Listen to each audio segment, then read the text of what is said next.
What's going on, guys? Boss Up 6 here, back to another video, and today I'm here to do my raw review from Nashville, Tennessee, home of the Nashville Predators. And well, this show was alright for what it is.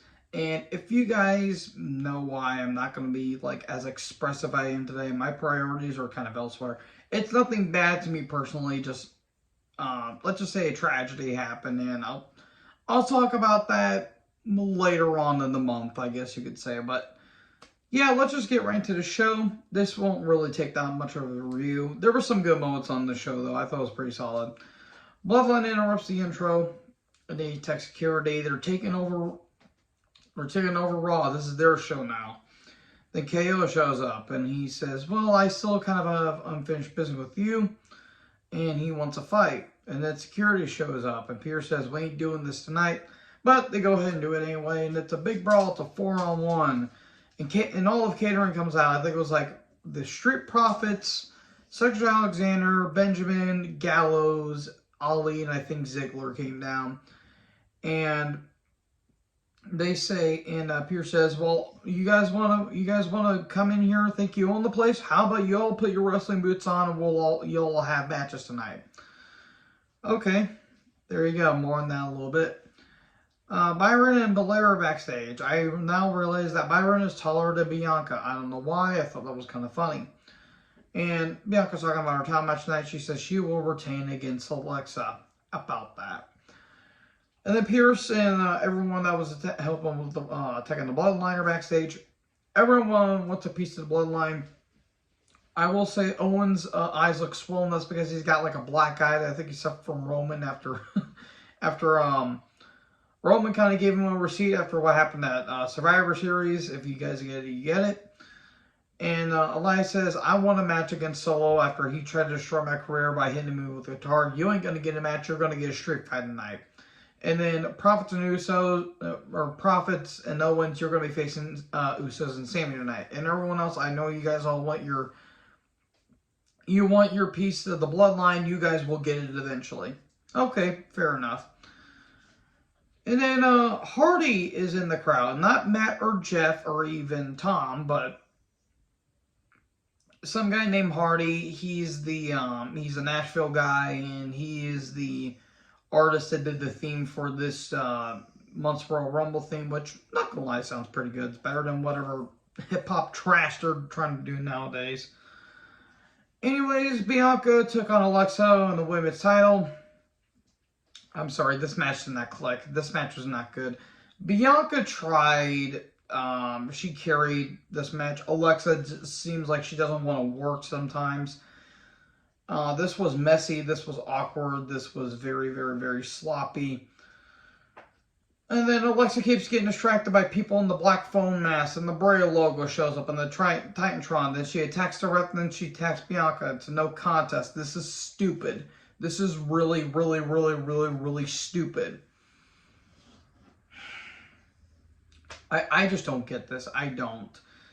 And then 2 DDTs on the steps, and Bianca was bleeding near her chin. That looked a little rough, even though it didn't look like there was a cut there, but anyway, we get a stretcher job, and there you go. Then we can recap of whatever the hell we just witnessed. Then we get a recap of Theory and Rollins 2 weeks ago. They're having their U.S. title match tonight. Kathy Kelly, my goodness. Her and Theory backstage. Theory talks about his U.S. title match. He says he's going to retain and win. Yeah, basically what happened. Elias is in the ring. He wants to do his song, but Solo interrupts. And then we get Solo versus Elias in a Music City Street Fight. Not bad, actually. It felt like more of a Symphony of Destruction match, and if it was by far the best. Not just fine, kind of a typical no DQ match. Solo got more cowbell, as I noted. Elias smashed a guitar into the post. That thing disintegrated. Solo gets thrown into the drums. And then they battle on the stage, and then Elias gets thrown into the drums. A keyboard to the back. Ouch, that looked like that hurt. Then Hardy gives Elias a guitar. And this part was kind of funny. So Solo was attacking Elias, and then Hardy gets in the ring.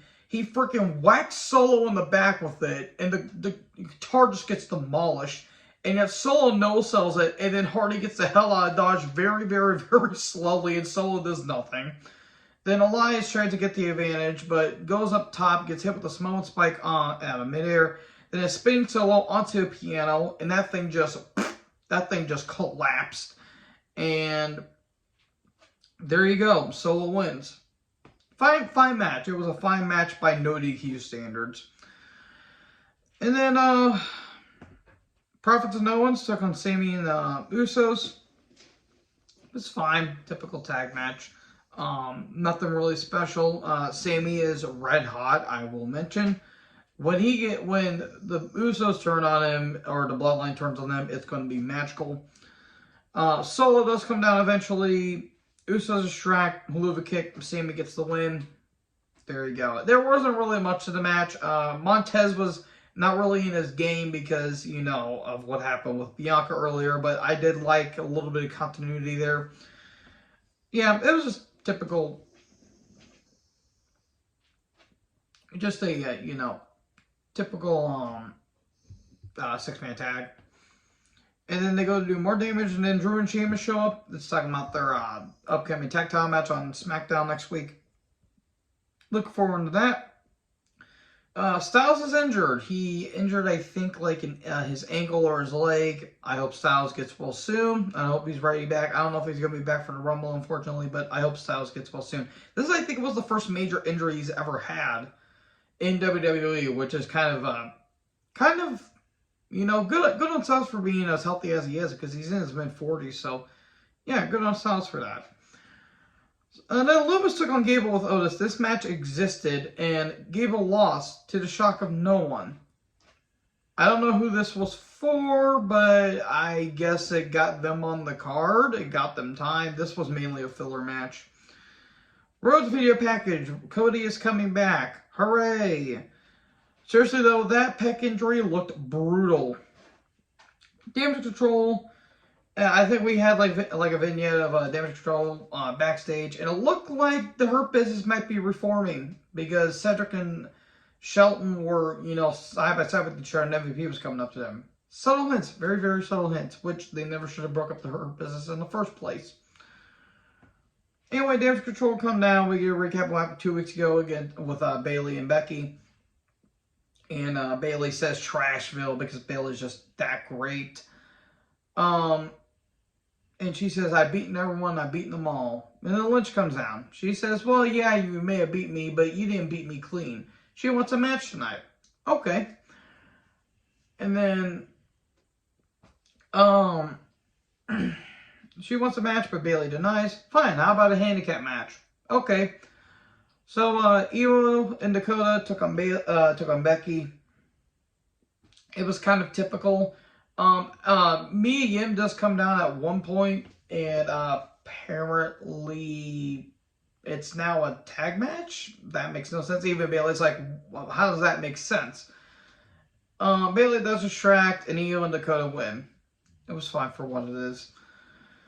I just hope it gets Mia away from the UFC. That's all I care about.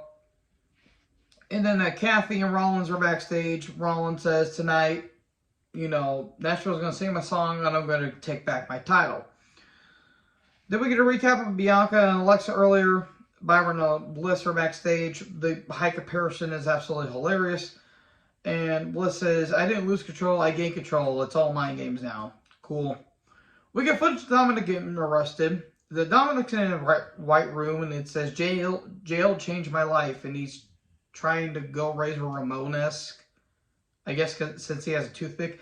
I just noticed that Dominic kind of has the same facial hair as my cousin Julian, except my cousin is more charismatic than Dominic is. Look, Dominic is a not bad worker. He's just not a good second generational worker.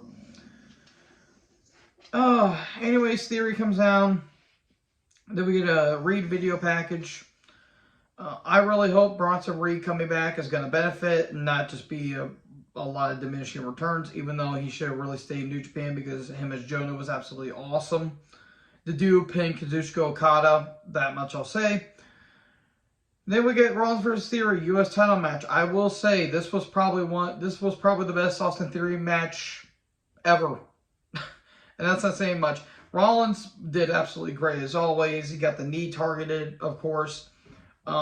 Theory is a good worker. He's just got no personality or charisma.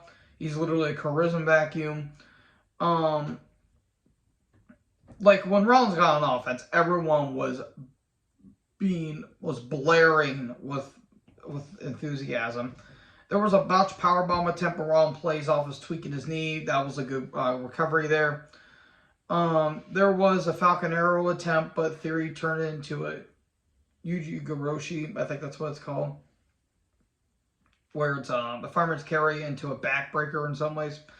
Then Theory tries to leave. He says, "The hell with this," but Rollins says no. Theory goes for a belt chop, but a super kick, frog splash, very close 2 count.